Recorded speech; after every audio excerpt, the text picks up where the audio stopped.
Kalau hari ini tidak ada yang mengapresiasi perjuanganmu, jangan berhenti kawan. Karena tidak semua kebaikan itu harus terlihat oleh manusia. Ada Allah yang melihat setiap air mata, melihat setiap usaha, dan melihat doa yang selama ini engkau sembunyikan dari siapapun. Dan itu sudah lebih dari cukup. Tak semua yang dekat itu peduli.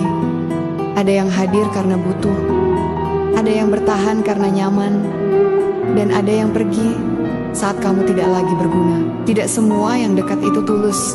Sebagian hanya pandai terlihat hangat, padahal hatinya tetap berjarak. Ada yang menggenggam saat kamu kuat, lalu perlahan melepas saat kamu rapuh. Bukan karena tak tahu, tapi karena tak mau ikut jatuh. Maka belajarlah membedakan antara yang hadir karena peduli dan yang sekedar singgah hanya untuk kepentingan diri. Karena yang benar-benar tulus tidak akan berubah hanya karena keadaanmu berubah. Sebagai kawan, masih ada Tuhan, sahabat setia, penerang hidupmu. Kamu memang karakternya beda. Kadang pendiam, suka menyendiri dan gak nyaman di tempat ramai. Bukan karena sombong, tapi karena kamu lebih tenang saat sendiri. Kamu gak butuh perhatian orang, karena kamu tahu siapa dirimu. Tapi lucunya, kadang kamu juga suka bercanda. Bikin orang lain tertawa, padahal kamu sendiri lagi ada masalah. Kamu pintar menyembunyikan rasa sakit, seolah semua baik-baik saja. Tapi jangan salah, itu bukan kelemahan, itu tandanya kamu kuat. Jiwamu sedang dilatih oleh Tuhan, bukan untuk jadi biasa-biasa saja, tapi untuk jadi luar biasa. Di balik sifatmu yang terlihat aneh, ada jiwa yang sedang tumbuh, diam-diam tapi pasti. Tetaplah jadi dirimu. Karena jiwa seperti kamu diciptakan bukan untuk ikut ramai, tapi untuk jadi cahaya di tengah gelap.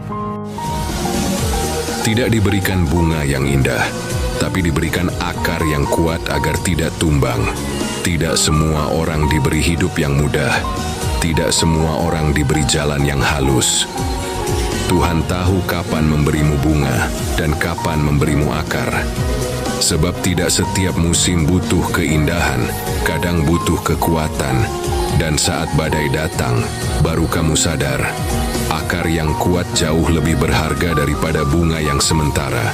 Karena sebelum indah di permukaan, seseorang harus kuat di bagian yang tak terlihat. Tidak banyak yang benar-benar peduli pada sulitmu. Jadi tidak perlu sibuk menjelaskan luka yang tidak mereka rasakan. Tunjukkan hasilmu, bukan keluhanmu. Bekerjalah serius tapi tetap tenang. Tidak perlu gengsi pada pekerjaan yang halal, karena harga diri tidak diukur dari gaya, tapi dari tanggung jawab. Kau yang ditempa pengalaman tidak akan mudah mati oleh keadaan. Kau sudah belajar membaca peluang, menahan ego, dan bertahan saat sempit. Itu bekal yang tidak terlihat, tapi nyata. Bersinarlah tanpa harus meredupkan siapapun. Dan saat kau mulai naik, biasakan menunduk ke bawah.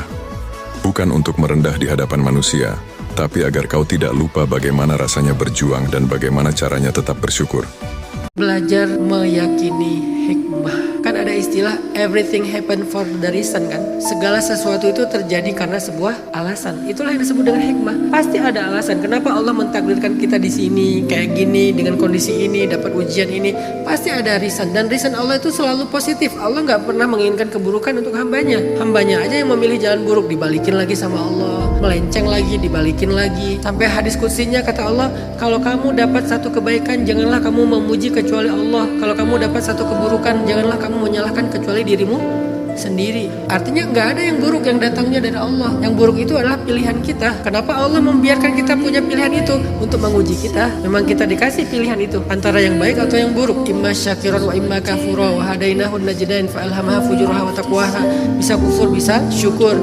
Ada dua jalan, bisa fujur, bisa takwa. Kita dikasih pilihan itu. Buat apa? Buat menguji kita. Tapi begitu kita salah milih, nanti Allah balikin lagi. Gak ada yang buruk yang datang dari Allah. Sehingga ketika Allah mentakdirkan kita sesuatu, pasti ada hikmahnya. Pasti. Saya menganggapnya pasti sih, bukan mungkin. Pasti. Pastinya tuh pasti banget. Lebih pasti daripada kalau benda ini saya jatuhkan jatuh ke bawah. Pasti gak jatuhnya. Orang yang benar-benar mengagumi bulan Kakak tetap mengaguminya meski seisi dunia bilang permukaannya tidak semulus yang terlihat dari bumi loh. Tidak peduli saat sabit, setengah, cembung, purnama, di mata dia, bulan tetaplah bulan. Dia tahu kok di langit masih banyak bintang. Dia tahu bulan tidak memancarkan cahayanya sendiri, tapi di mata dia, bulan tetaplah bulan. Yang di saat semua memilih terlelap, bulan justru terjaga menemaninya dalam senyap. Yang kalau melihatnya, rasanya seperti melihat harapan bahwa gelap yang sedang dijalani tidak semenakutkan itu kok. Bulan menemaninya belajar bahwa banyak hal indah yang justru baru dapat dinikmati saat gelap. Bahwa justru dalam gelap, cahaya terasa seberharga itu. Bulan mengajarkannya kalau nggak semua harus seperti matahari yang bersinar terik dan membangkitkan orang-orang. Kadang, menjadi yang hanya dia menemani bisa seberarti itu. Bulan menunjukkan bahwa dia harus tetap hidup. Lihatlah bagaimana air ini jatuh. Ia tidak pernah protes seberapa tinggi tebing yang harus ia lalui. Ia hanya terus mengalir, tunduk pada hukum yang telah Tuhan tetapkan bagi alam semesta. Kadang, hidup membawa kita pada jalan yang terjal, curam, dan penuh dengan gemuruh ujian. Kita merasa terhempas bebas ke bawah tanpa arah. Tapi ingatlah, air terjun yang jatuh dengan keras pun pada akhirnya akan menemukan ketenangan di dasar sungai. Setiap bagian cobaan yang membasahi hatimu saat ini bukanlah untuk menghancurkanmu. Itu adalah cara Tuhan membersihkan jiwamu, mengikis kesombonganmu, membentuk keindahan iman yang luar biasa di dalam dirimu.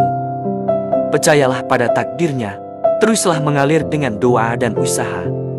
Karena setelah jatuhnya air mata, Tuhan pasti menyiapkan muara kebahagiaan yang menanti di depan sana. Sebagai kawan, kamu tidak sendiri, ada Tuhan menemani.